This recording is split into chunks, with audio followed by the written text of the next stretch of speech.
Bona tarda, estem al Ciemen, que s'ha deixat el seu espai per fer un programa més de la ràdio de l'Agència de Comunicació Intercultural Itacat, projecte que forma part del grup de comunicació de la xarxa Barcelona Antirumors. Avui tenim amb nosaltres a Montse Domènech, portaveu de l'Associació Cultural Núpura, i una de les ballarines que participen a l'espectacle Xandalica, sí. Que organitza l'Espai Avinyó el proper dilluns 18 de desembre a les 7 de la tarda, a la sala Hiroshima. Bona tarda, Montse. Bona tarda. Moltes gràcies per estar aquí. També s'acompanya la Maria Dantas. Hola, bona tarda. Gràcies per convidar-nos. Gràcies. Explica'ns en què consisteix l'Associació Cultural Núpura, de la que fas part, de la que formes part. Sí, doncs la nostra associació, creada fa ara 5 anys, aproximadament, 4 o 5 anys, la fundadora de l'associació és Freya Shina, que és de la Índia, i ballarina també. Doncs a través d'aquesta associació volem promoure certs valors a través de la dansa, bàsicament, de la dansa, no? Les persones que estem integrant l'associació, més enllà dels que tenim algun tipus de representació, jo soc la portaveu, la gent que ve a fer dansa perquè es vol apropar també a la cultura índia.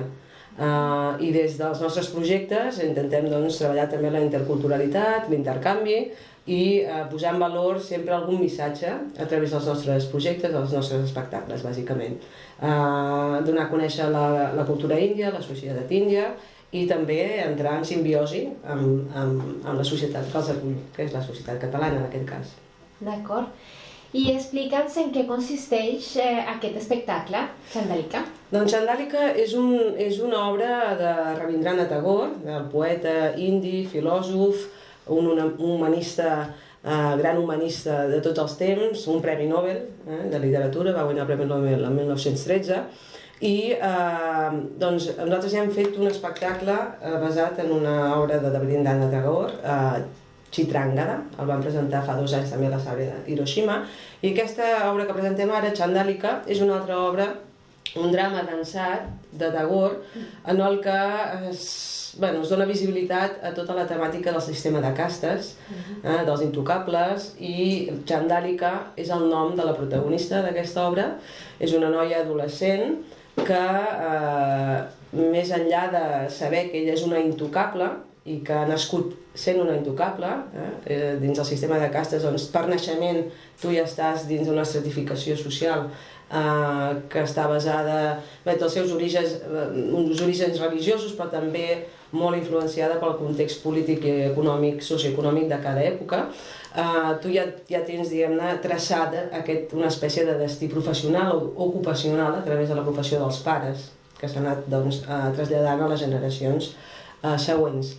Doncs aquesta noia, sent una intocable, és una Chandal, la comunitat Chandal és una de les comunitats de casta baixa, que tenien ocupacions relacionades amb la neteja, amb les latrines, amb tota una sèrie de connotacions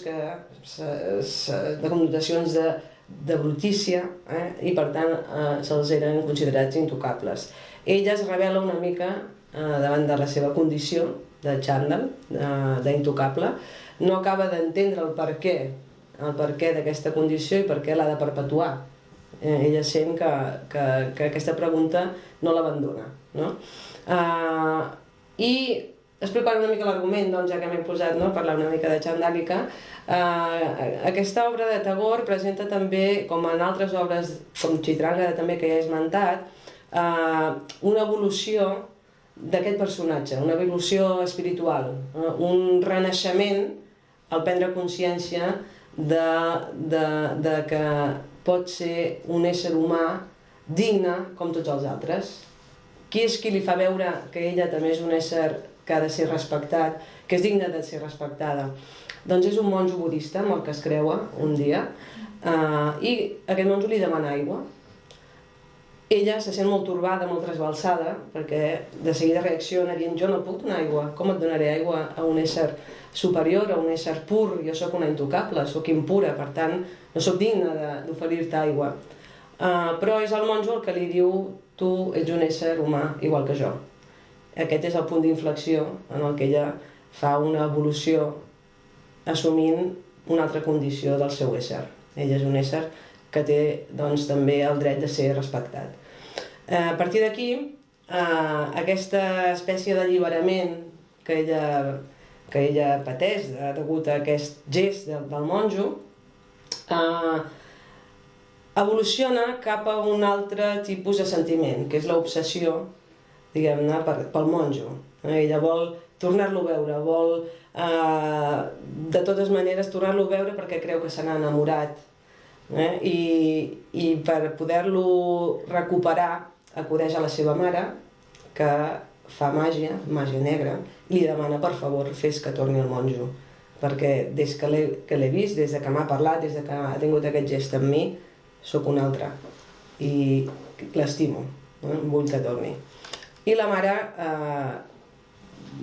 d'entrada no ho veu bé, li diu tu has acceptat, tu ets una intocable, com que has parlat amb un monjo, què li has ofert aigua a un monjo, això no és digne de tu, tu has d'assumir, aquest és el teu karma, ets una intocable, has de seguir visquent així.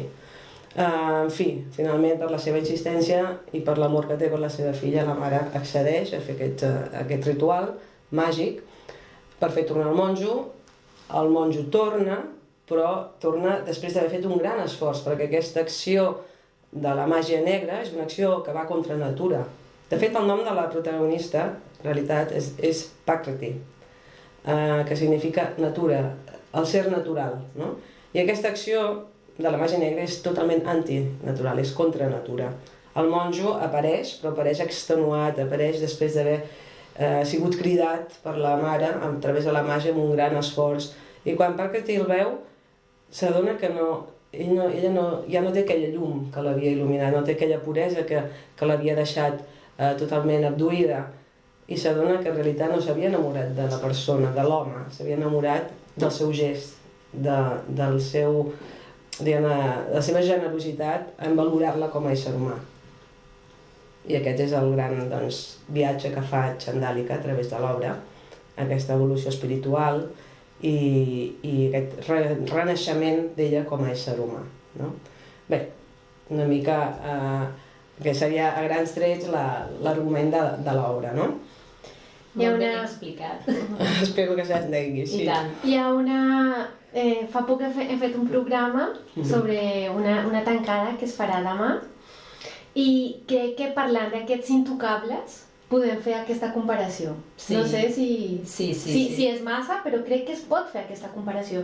Perquè fins i tot, com explicaves abans, que en cada època se va adaptant, no? La condició social que encara es viu a la Índia, però que es pot aplicar en altres països. I aquí en la nostra societat podem comparar aquesta lluita de classes, de castes en aquest cas, que són els intocables el que fan la feina menys reconeguda, que té a veure amb això. Jo crec que es podria comparar. Sí, clar, la discriminació en aquest cas de casta o d'extracte social, no?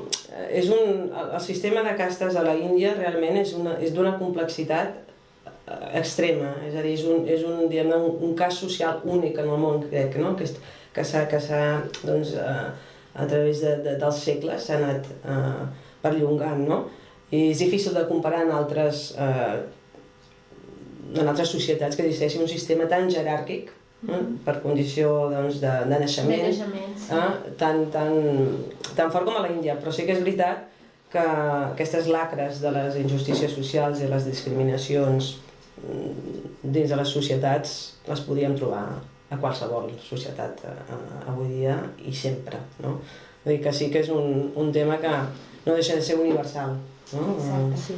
I parlant d'universalitats, m'agrada molt el tema de que hàgiu triat l'universal Tagore, el bengalí universal, poeta, dramaturg, escriptor. Em sembla que, no sé si vaig per bon camí, va guanyar el primer Nobel. Sí, el 1913. Això. I em sembla genial... I del món oriental, que és això molt important. És universal, Tagore és universal, és una figura universal. I mentre parlaves, he fet uns apunts d'utilitzar, de fer servir la literatura com eina de transformació social via una altra eina de transformació social, que en aquest cas és la dansa, com podia ser el teatre, no? O una dansa teatralitzada, i m'agradaria que parléssim una mica d'això, perquè jo vinc d'un país, i l'Omaira també, que nosaltres fem servir moltíssim. Per exemple, la capoeira fa servir el cant, fa servir... L'Omaira és colombiana, jo soc brasilera. Per exemple, la capoeira fa servir el cant, la dansa, la poesia, l'expressió corporal, no? I això és una eina de transformació social genial. M'agradaria que parléssim una mica d'això. Sí, de fet, Tagore, quan l'ocupació, la colonització britànica, la dansa s'havia utilitzat sempre tradicionalment a la Índia com a mitjà per visibilitzar injustícies, per visibilitzar conflictes socials a través de la dansa, no? I la dona hi era molt present a la dansa sempre.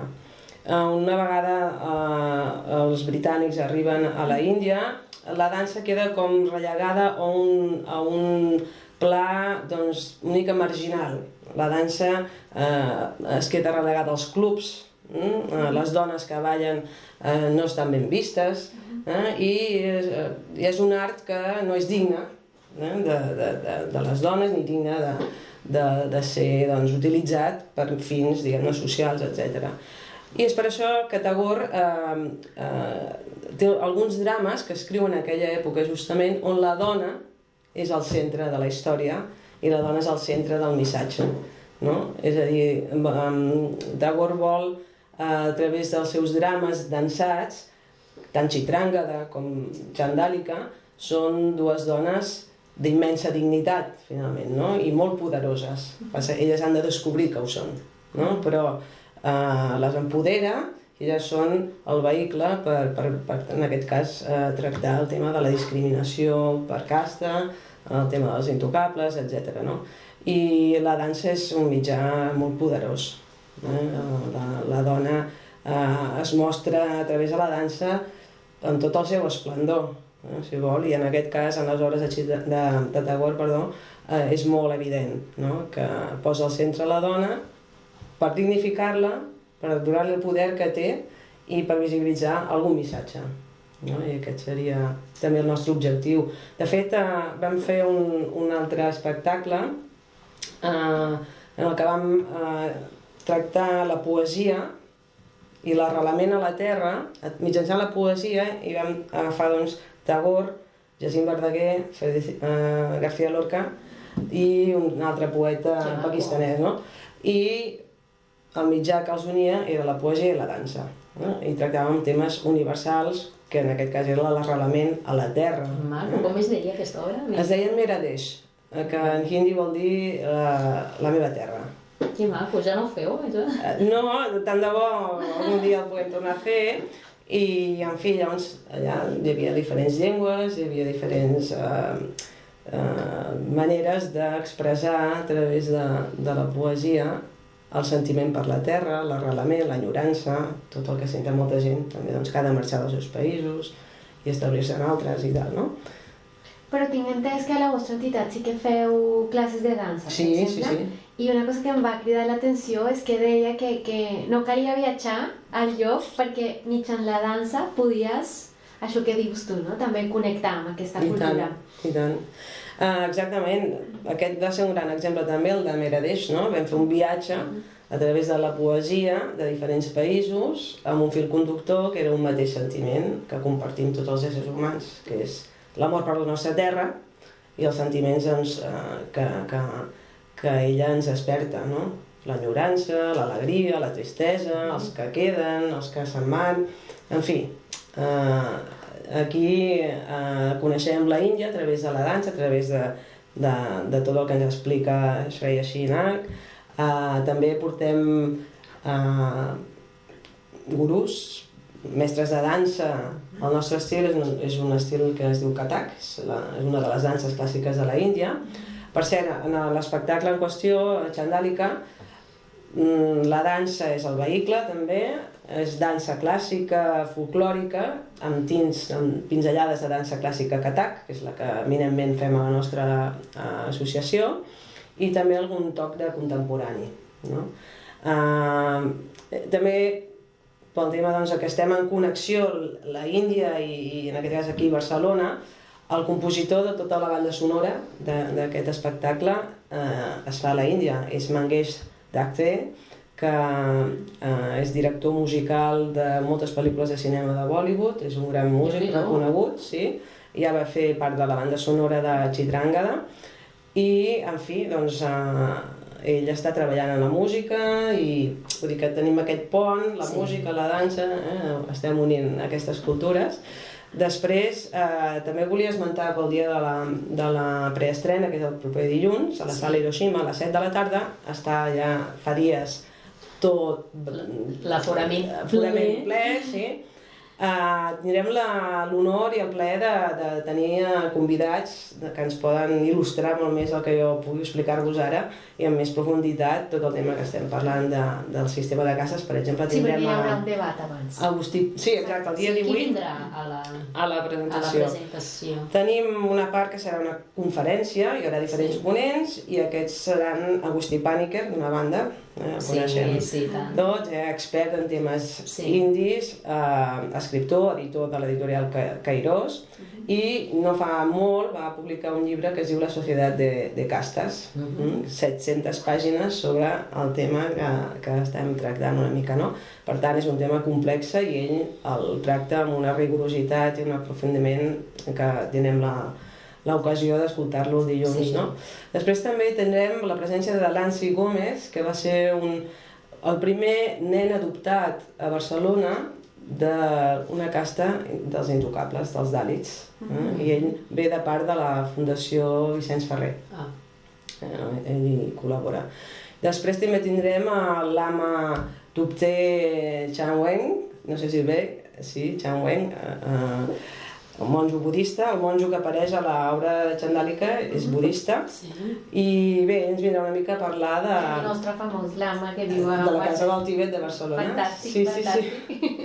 Vindrà a il·lustrar-nos també sobre els ensenyaments de Buda, perquè també en relació al tema dels intocables es va donar un fenomen que era que molts intocables es convertien al budisme per d'alguna manera escapar a la discriminació i a la marginalitat que els abocava la societat índia, no? I ell doncs, també abocarà una mica les seves reflexions sobre el tema, doncs, si és millor convertir-se o intentar lluitar perquè la situació canviï, no? En fi, serà, jo crec que molt interessant. Evidentment, això i així ens parlarà de la posada en escena d'aquesta obra, en fi, com hem treballat, el tema de la composició. S'ha traduït el text al català, això també és un...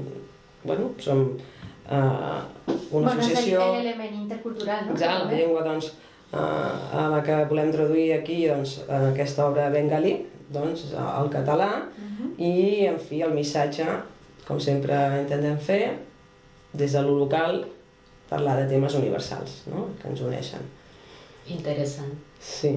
Llavors, també, que prengueu nota, que l'estrena, això és la preestrena, no? El dilluns és la preestrena amb un debat amb totes aquestes persones cracs. Exacte, i llavors la segona part serà un petit tast de dansa, de la posada en escena, que oferim. In situ, in Hiroshima. Sí, allà mateix. I la preestrena serà gratuïta, però la resta també? No, la preestrena és gratuïta, efectivament. L'espectacle que tindrà lloc el 27 i el 28 de gener, a la sala Hiroshima també. D'acord. Ara, no voldria equivocar-me, entre 12 i 15 euros crec que serà el cost de l'entrada. I les entrades es podran comprar online a la pàgina web, al web de la sala Hiroshima, i també per qualsevol informació, per estar en contacte, per veure les novetats que fem a l'associació, podeu visitar o fer-vos amics de la pàgina de Facebook Espai Núpora. Espai Núpora, a Facebook, sí. I allà doncs ja veureu. I de xarxes socials, perquè la gent es mou moltíssim per les xarxes socials. Per Twitter i això, en principi no tenim Twitter, però vaja, el nostre Facebook jo crec que... O sigui, de xarxes, Facebook, Instagram... Instagram, serà així, té el seu propi Instagram, Espai Núpera té Instagram. D'acord. Espai Núpera trobareu a Instagram. I què més dir-vos? El cos de ball, diguem-ne, és la companyia de dansa Naftal. Naftal en hindi significa nous ritmes. I som doncs algunes ballarines que formem part d'aquesta companyia i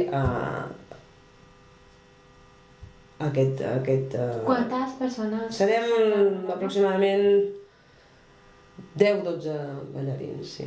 D'acord. 10-12. Sí. Una pregunta. Bueno, és la primera vegada la posada en escena, no?, d'aquesta obra. Per nosaltres sí. Sí, però parlo ara de les anteriors. Sí. Per exemple, aquesta de la Terra, amb Jacint Verdaguer i amb altres autors també. Quina és la reacció, la sensació que des de l'escenari es pot notar, no?, es pot percebre de la gent, de l'assistència, del públic? És possible tenir una sensació, o sigui, de la persona, de la dansarina, de la persona al públic? Sí, home, jo crec que això sempre és així. Sempre es crea una energia i, per tant, cada vegada l'energia del públic és una i és única, no? Sí, sents si arriba, sents si toques, sí, sents el silenci, sents exclamacions de vegades, En fi, jo crec que per sort el que fem nosaltres és molt viu. O sigui, sobre un escenari no som res si no tenim un públic que... No som res, vull dir, som, però el que et dona el públic retroalimenta molt, no? Sí, però quan acabeu l'obra, per exemple, hi ha dies que penseu hem aconseguit l'objectiu, hem assolit, avui sí que hem assolit l'objectiu, aquesta gent sortirà d'aquí, perquè clar, no és una obra qualsevol, no? És una obra amb un missatge molt potent, o sigui, avui sí, jo penso que hem aconseguit aquest objectiu, aquesta persona, aquesta sortirà i començarà a pensar, donarà voltes i tal. Què penses? Jo crec que sí, que en general les reflexions que la gent no sol compartir amb nosaltres, no? Venen coneguts, amics i no amics, i persones que a través d'altres han arribat a veure aquest espectacle i després sempre volen estar en contacte i saber què farem més, no? O sigui, ha suscitat interès normalment el missatge que hem volgut donar a Chitrangada o que hem volgut donar amb Meradeix. Per tant, bé, creiem que... I el feedback sempre, nosaltres també ens interessem, preguntem, escolta, què us ha semblat des de tots els aspectes, del missatge, de la dansa, etc. Però jo crec que sempre és enriquidor. O sigui, és una proposta que crec que diferent no deixa ningú, no? Vull dir que és una manera d'entrar en una altra cultura i compartir un missatge que segurament moltes vegades ens passa desapercebuts, però que el que comentàvem abans, a la nostra societat també podem veure aquests desequilibris a vegades, aquestes desigualtats i també ens susciten reflexió, suposo, no? I res, aquí en aquesta obra són bàsicament tres personatges centrals, Chandalika Pakriti, que és el nom que té la noia, que la interpretarà Anita De. Ella és una noia nascuda aquí, però de pares de Bangladesh. La mare, jo mateixa, ja faig de mare de Chandalika, i després el monjo, i per tant tot el cos de ball també, que acompanya diferents escenes, etc. Hi ha música gravada en directe? Hi ha part de música gravada, que és la que comentava que s'està gravant i està composant Mangesh. I probablement hi hagi alguna part de música en directe. Genial. Això també és molt probable. Genial. I de cara al futur, què teniu pensat? Perquè només això es presentarà dilluns en preestrena, 27 i 28 de gener. Sí. I per a l'any vinent, quins plans teniu? A veure, sempre anem com tancant carpetes i se'n van obrint d'altres, no? Ara, d'aquí a mig plaç, a curt plaç, després de Xandàlica, tenim un espectacle que es diu Xuruat, que és una mica la filosofia també de la nostra formació dins del nostre projecte de dansa, que és Barcelona Katac Project, que està dins d'Espai Núpora.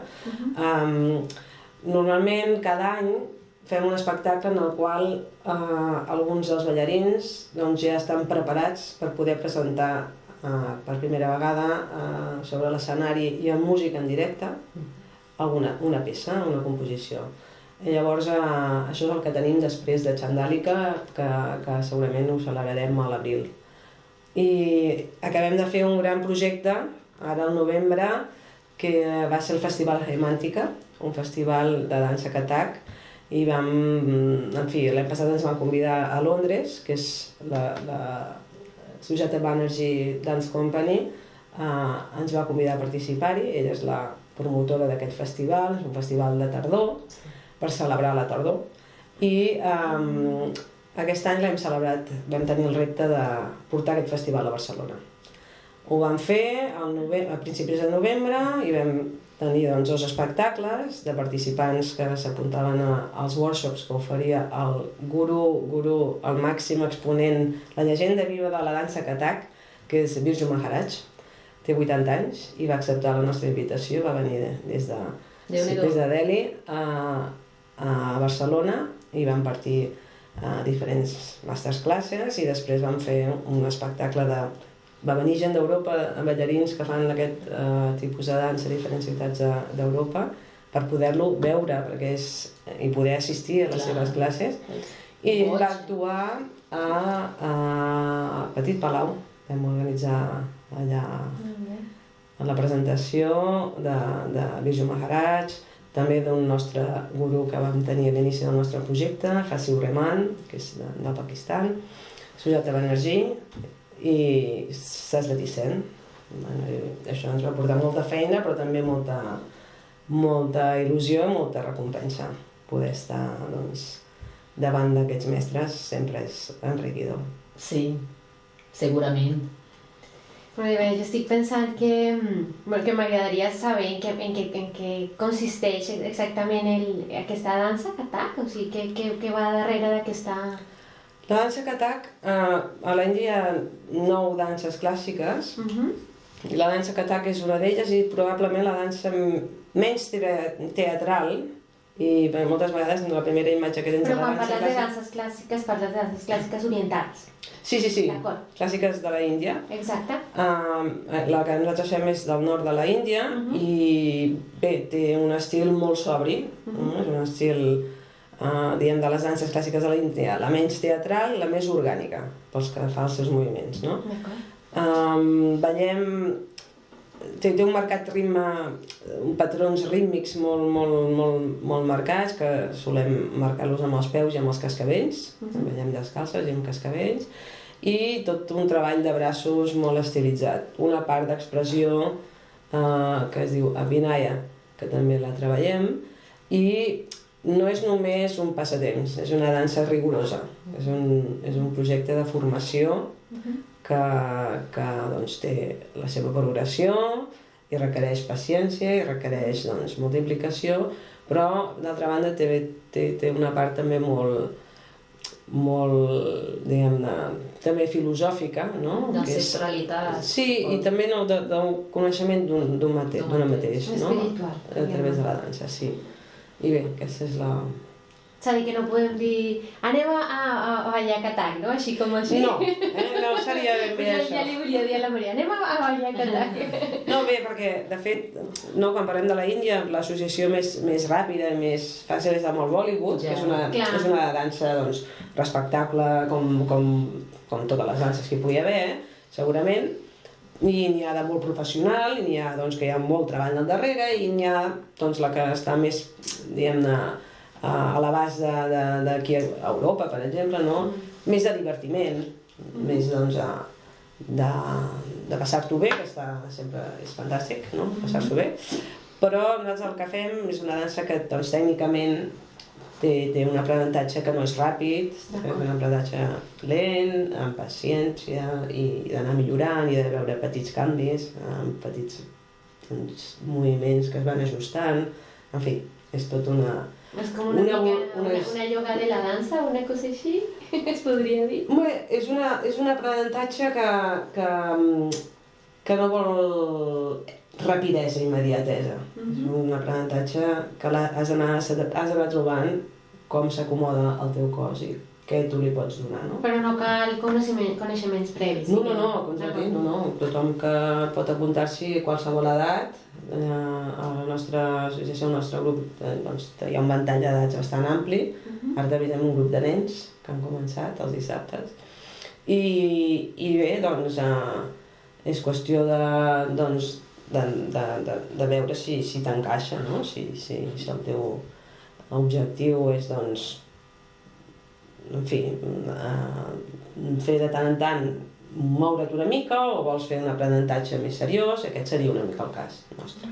Això és el que m'encanta de Barcelona, crec que no cal viatjar per viure el món sencer. I tant. I també volia dir que una vegada que vaig veure una mostra de capoeira al barri, on van créixer els nostres fills, abans hi havia una mostra de dansa africana i diferents, era una escola de dansa també. I vaig pensar, això és la interculturalitat, és perquè ho hallaven gent de diferents indrets, però sobretot en aquest moment, sobretot gent d'aquí, i vaig pensar com que això de gent d'aquí, gent d'allà, ja no cal, perquè estem tots units a través de l'art, no? Com deia la Maria, la literatura, la dansa, la música, i això és el que m'agrada, no? Que realment l'art sigui una eina no només de transformació social, sinó de cohesió social. De cohesió, de coneixement, de compartir. D'apropament. Doncs moltíssimes gràcies, Montse. A vosaltres. Estàs convidada l'any vinent per contar-nos què més es farà a l'Associació Cultural Núpora. Molt de gust. I moltíssimes gràcies. I tothom el dia 27 i 28 de gener a la sala Hiroshima a veure aquesta obra meravellosa. Moltes gràcies. Allà estarem nosaltres segur. Moltes gràcies.